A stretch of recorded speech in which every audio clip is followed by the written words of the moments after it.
Pemirsa, kita lanjutkan diskusi kita. Sekarang kita kunjungin Pak Mahfud MD, mantan Ketua MK. Selamat malam Pak Mahfud. Bang Karni. Iya Pak. Ya. Mungkin yang mau ditanyakan kalau ke saya itu menyangkut putusan Kota Waringin Barat ya. Jadi begini, Kota Waringin Barat itu memang ketika diputus sebenarnya tidak ada apa-apa sampai diputus itu. Karena begini, kita mendengarkan 68 saksi lalu membaca fakta-fakta di persidangan dalam bentuk dokumen, dalam bentuk rekaman pembicaraan dan rekaman pernyataan-pernyataan dari orang yang berperkara, sehingga pada akhirnya kita memutuskan putusannya ya seperti itu yang terjadi.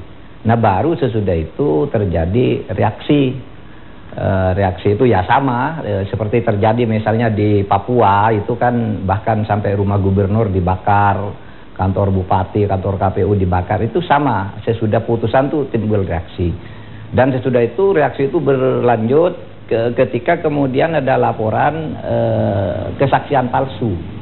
Nah waktu itu MK katakan ya kita tidak tahulah urusan saksi palsu itu, karena ketika kita memeriksa perkara, saksi itu kan disumpah dan kita tidak tahu rekayasanya seperti apa. Baru sesudah perkara itu selesai sebenarnya, sehingga akhirnya ada yang dihukum dari 68 saksi itu, ada yang diadukan ke pengadilan dan dijatuhi hukuman gitu. Dan itu tidak ada kaitannya dengan MK lah. Tetapi kemudian upaya memprotes dan menghalangi pelantikan Ujang itu terus berlanjut. Kita katakan ke Mendagri ya, kalau kita melayani orang protes yang tidak akan pernah ada pemilu itu yang selesai. Di seluruh Indonesia setiap yang kalah itu pasti protes, saya bilang. Nah sesudah itu bahkan muncul kemudian yang akan dihantam itu Ketua MK. Ada orang melakukan konferensi pers di sana, katanya di Kota Waringin Barat itu diputus karena Ketua MK-nya disuap gitu. Ada lagi isu karena Ketua MK-nya tuh orang Madura yang diputus daerah Dayak gitu, macam-macam begitu. Padahal Ketua Majelis Hakimnya itu orang Dayak, Pak Akil gitu. Nah waktu ada isu seperti itu, Ketua MK disuap dan sebagainya, saya lapor ke Polri. Saya lapor ke KPK, ini tolong saya diperiksa. Katanya ada orang nyuap saya tidak tahu siapa yang nyuap, melalui rekening nomor berapa dan melalui siapa. Katanya dia menitip uang kepada seorang kiai. Panggil saja orangnya, kiainya siapa, lalu apa benar dia menerima uang atas nama saya, kan clear saja.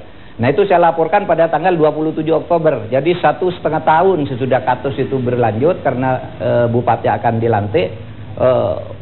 Serangan tuh berseliweran gitu.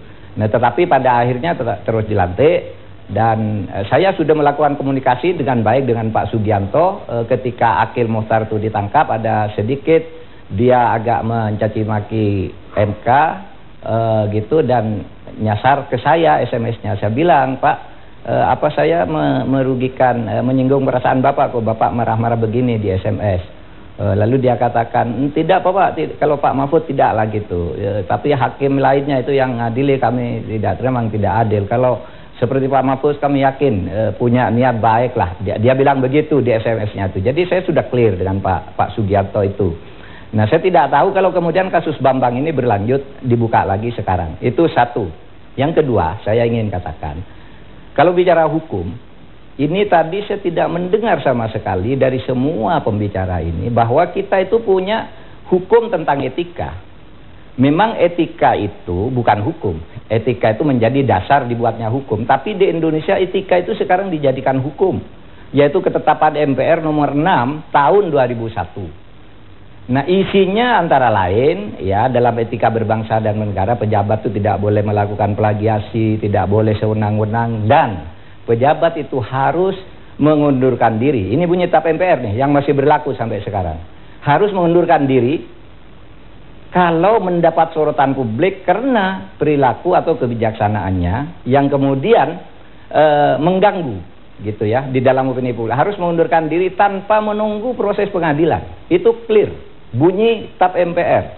Itu sebabnya yang diberlakukan oleh Pak SBY ketika menterinya terlibat, menjadi tersangka, maka meskipun aktif diturunkan. Nah, soalnya sekarang TAP ini masih berlaku. Mestinya kalau belum, gitu ya, kalau belum dilantik, yang sudah menjabat saja turun, apalagi yang belum, masa mau dinaikkan. Ini dari sudut etika. Dan ini TAP MPR nomor 6 tahun 2001, yang berdasar TAP MPR nomor 3 tahun 2003, nomor 1 tahun 2003, diberlakukan kembali bersama TAP MPR nomor 5 tahun 66, TAP MPR nomor 6 tahun 2001 ini, dan TAP MPR nomor 8 tahun 2001, di mana di situ dikatakan pegawai negeri sipil itu yang terlibat kasus korupsi, ya, dikenai tindakan administratif tanpa harus menunggu sidang pengadilan.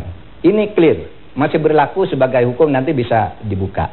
Ini kedua. Lalu yang ketiga, yang terakhir, karena sudah banyak yang bicara tentang ini, saya agak cemas begini. Hari ini ada berita kalau semua komisioner KPK itu sudah terlaporkan ke Polri dan akan menjadi tersangka. Bahkan kalau saya tidak salah tangkap, tadi Pak Waseso itu, Budi Waseso mengatakan pasti akan jadi tersangka. Menurut undang-undang, ya, kalau pimpinan KPK itu sudah jadi tersangka harus atau diberhentikan sementara. Nah, kalau semua ini nanti jadi tersangka, KPK itu kosong, semua perkara tidak ada yang nangani, tidak boleh berlanjut. Karena keputusan untuk melanjutkan perkara itu ada di KPK. Nah, oleh sebab itu, meskipun saya dan beberapa teman mungkin tidak suka adanya Perpu, saya kira antisipasi dikeluarkannya Perpu untuk mengisi kekosongan KPK ini, kalau terpaksa entah benar entah tidak prosedurnya, kalau tersangka itu menurut hukum ya nonaktif. Itu dulu sudah putusan MK, bahkan di undang-undang aslinya tuh kalau sudah tersangka pimpinan KPK tuh dipecat. Tetapi oleh MK direvisi, tidak boleh dong, tapi harus nonaktif. Nah, ini kalau nanti tersangka semua nonaktif semua, gitu kan susah juga. Nah, memang ini yang paling bagus menurut saya, dengan segala hormat, mungkin akan menjadi selamat, lebih bagus penyelesaian kasus ini memang kalau Pak Budi Gunawan misalnya, karena kesadarannya sendiri menyatakan bukan mengaku salah, tetapi menyatakan serahkan ke presiden, saya tidak perlu melanjutkan pencalonan ini misalnya. Itu presidennya enak, DPR-nya enak, KIH-nya enak, KMP-nya enak gitu. Tetapi itu semua terserah saja, di situ banyak ahli-ahli yang bisa mengambil keputusan. Memang di balik ini semua kan memang latar belakang politiknya itu tidak bisa disembunyikan, ya, tidak bisa disembunyikan sama sekali. Ketika KPK tiba-tiba menetapkan Budi Gunawan sebagai tersangka, itu kan terasa tidak bisa dihindari kesan umum, kesan awam itu nampaknya politis. Kasus itu kan tahun 2000 sekian, 2003, 2006 gitu ya. Pada saat Budi Gunawan tuh belum menjadi pejabat eselon 1. Nah, kalau bukan pejabat eselon 1 itu bukan KPK yang nangani. Itu menurut undang-undang gitu. Karena dia bukan penyelenggara negara, kecuali ditemukan sesudah dia menjadi pejabat eselon 1 gitu. Ini yang sekarang terekspos itu kan gratifikasi tahun-tahun itu. Dan kenapa ditetapkan sesudah diajukan Kapolri, diajukan menjadi Kapolri? Itu menjadi pertanyaan banyak orang gitu. Tetapi juga dari sudut politis timbul pertanyaan balik. Ya, kenapa ya kok Pak Jokowi itu kok mengajukan orang yang oleh KPK sebelumnya sudah dinyatakan tidak proper, termasuk 8 orang yang diberi stabilo dan itu tidak proper, kok ini masih diajukan sebagai calon Kapolri lagi? Dulu kan Pak Presiden sendiri yang minta orang yang proper dan tidak itu juga politis. Nah, oleh sebab itu saya kira sekarang yang perlu kita selamatkan nih kedua institusi ini, saya kira clear, semuanya cinta kepada Polri, semuanya cinta kepada KPK. Saya cuma agak resah kalau sampai seminggu 2 minggu ini semua komisioner KPK dinyatakan tersangka dan itu atas nama hukum harus dinyatakan berhenti sementara sampai kasusnya selesai. Itu dulu berdasar putusan MK ketika Bibit dan Chandra itu mengadukan pengujian ke MK. Saya kira itu saja dari saya, Bang Karni. Saya akan mendengarkan pembicara berikutnya juga dari Jogja. Baik, Pak Mahfud. Terima kasih tumpangannya. Terima kasih Bang Karni. Saya mau ke Pak Abdullah Helmawan. Pak Abdullah, gimana melihat perkembangan dalam 2 minggu ini? Pertama, karena ini persoalan hukum, maka saya mengingatkan kembali saja, karena pasti kita tahu tujuan hukum itu adalah kepastian hukum, tegaknya keadilan dan kemaslahatan masyarakat. Kalau soal pra-peradilan, ini bukan pertama kali di KPK, sudah beberapa kali. Jadi biarkan aja proses peradilan. Kita ikuti saja. Nanti kemudian hakim dengan keyakinannya berdasarkan bukti-bukti memutuskan. Kalau misalnya hakim memutus keputusan karena ada teror, ada tekanan, jangan jadi hakim. Hakim itu kan harus punya integritas, punya nurani. Kenapa mengambil keputusan? Karena takut kepada orang lain. Nah, jadi itu persoalan problem serius bangsa kita. Nah, sehingga semua lembaga punya masalah, termasuk KPK.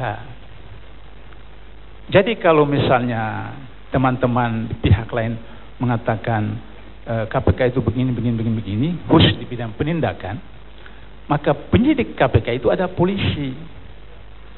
Jaksa penuntut KPK itu adalah jaksa dari Kejaksaan Agung. Terus yang salah siapa?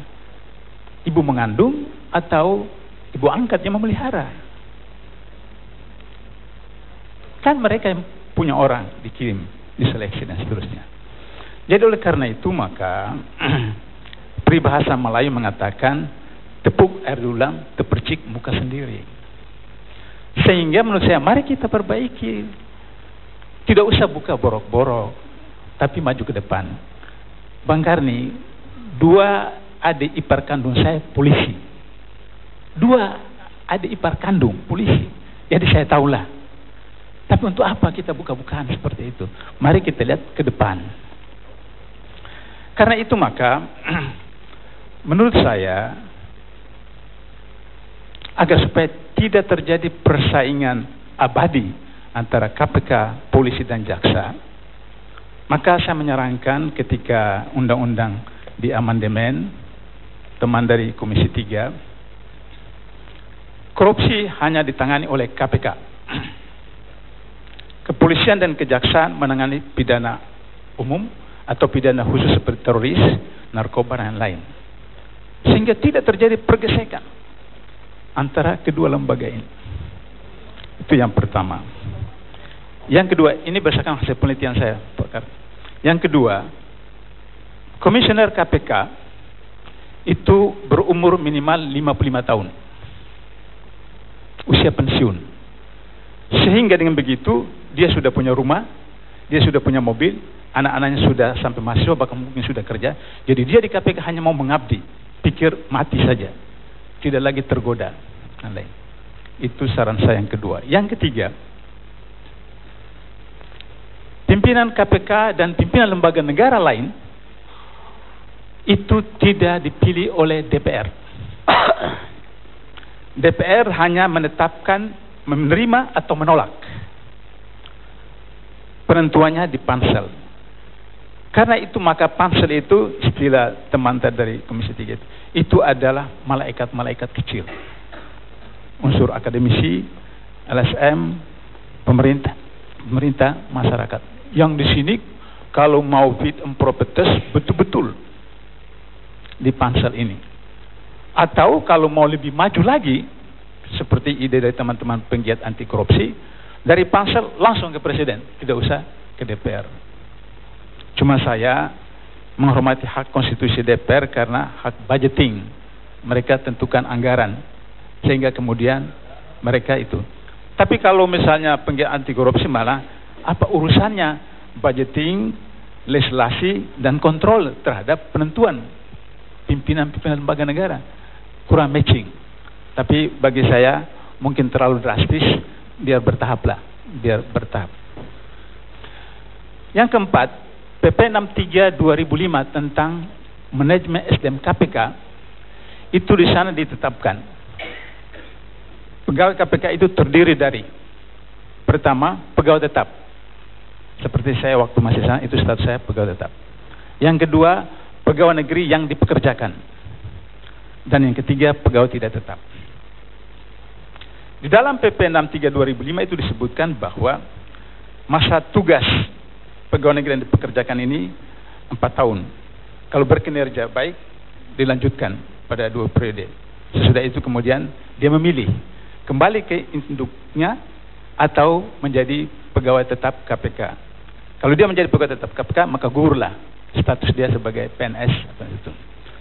Maka kerusuhan Cicabuaya Jilid 2, maka PP 63 diamandemen sehingga kemudian ditambahkan 2 tahun lagi. Tapi problemnya adalah bahwa ditambah 2 tahun lagi jadi menjadi 10 tahun, tapi itu berdasarkan rekomendasi dari instansi asalnya. Itu problem lagi, problem. Sehingga saya menyarankan kalau undang-undang sudah diamandemen, kemudian PP diamandemen, maka kemudian dalam PP itu hanya ada pegawai tetap dan pegawai tidak tetap. Tidak ada pegawai negeri yang dipekerjakan. Sehingga seseorang menjadi pegawai di KPK tidak merasa komandannya 2. Ketika merasa komandannya 2, ini jadi masalah. Kalau asalnya dari sana nilainya 6, di KPK diproses sampai jadi 8, tapi kemudian ketika kembali lagi kepada asal 6. Ini jadi problem. Nah, sehingga dengan begitu maka untuk ke depan ini bagaimana pegawai KPK itu bisa pegawai tetap dan pegawai tidak tetap. Kelima, harus jelas di dalam Undang-Undang 30 2002 yang diamandemen oleh Bang Ruhut dengan teman dari PDP nanti, bahwa harus jelas penyidik itu penyidik yang direkrut oleh KPK. Karena dalam KUHP disebutkan penyidik adalah pegawai perwira polisi. Atau jaksa. Iya, atau jaksa. Nah, sehingga kemudian di undang-undang itu bias, Undang-Undang 30 2002. Nah, harus dikonkretkan supaya kemudian tidak terjadi lagi pergesekan, persinggungan. Bisa saja KPK memilih dari kepolisian, dari kejaksaan, dari BPKP, dari BPK, dari LSM, dari universitas, tapi mereka punya otoritas itu dan kemudian diseleksi, atau purnawirawan seperti itu. Nah, kalau hal-hal ini dilakukan, maka kemudian akan bisa menghindari pergesekan antara KPK, kepolisian dan kejaksaan. Ada persoalan yang dimunculkan oleh teman-teman dari sana. KPK kenapa tidak mensupervisi kepolisian dan kejaksaan? Karena tugas KPK itu 5, pertama koordinasi, kedua supervisi, ketiga penindakan, keempat monitoring, dan kelima pencegahan. Persoalannya adalah bahwa ketika supervisi penindakan yang di KPK itu junior, di kepolisian senior, yang di KPK kejaksaan, jaksa di KPK itu junior di sana. Tapi kalau supervisi pencegahan, saya pencegahan di KPK, supervisi ke daerah-daerah baik kepolisian dan kejaksaan, nggak ada persoalan karena tidak ada beban psikologis. Nah, oleh karena itu maka kalau misalnya penyidik itu sudah bebas daripada hubungan struktural dengan instansi asalnya, maka ketika mereka supervisi tidak ada EUPKU atau beban psikologis seperti itu. Terakhir, Bang Karni, sebelum saya ke sini, saya sudah kemukakan di tempat lain tentang apa yang disampaikan oleh Pak Mahfud tadi. Presiden harus tegas agar supaya segera terbitkan Kepres menonaktifkan Bambang Widianto atau Abraham Samad nanti besok atau kapan, atau nanti kemudian lagi berapa lagi 2 itu, pada waktu yang sama menerbitkan Perpu penunjukan PLT, pada waktu yang sama menerbitkan Kepres pembentukan Pansel KPK, karena proses seleksi pimpinan KPK itu 6 bulan. Ini sudah bulan 2, jadi kemudian harus proses pembentukan Pansel, kemudian seleksi 6 bulan sehingga Desember, maka kemudian program kerja di KPK itu bisa tertangani dengan baik, tidak karena hura-hura antara elit politik membuat penegakan hukum khususnya pemberantasan korupsi terkendala. Terima kasih, Pak Karmi. Jadi intinya undang-undang KPK harus kita ganti lagi. Disempurnakan, tapi jangan dibantai kewenangan-kewenangan dia yang super itu, jangan dibantai. Nah, seperti itu, disempurnakan, ditingkatkan. Baik, kita rehat sejenak.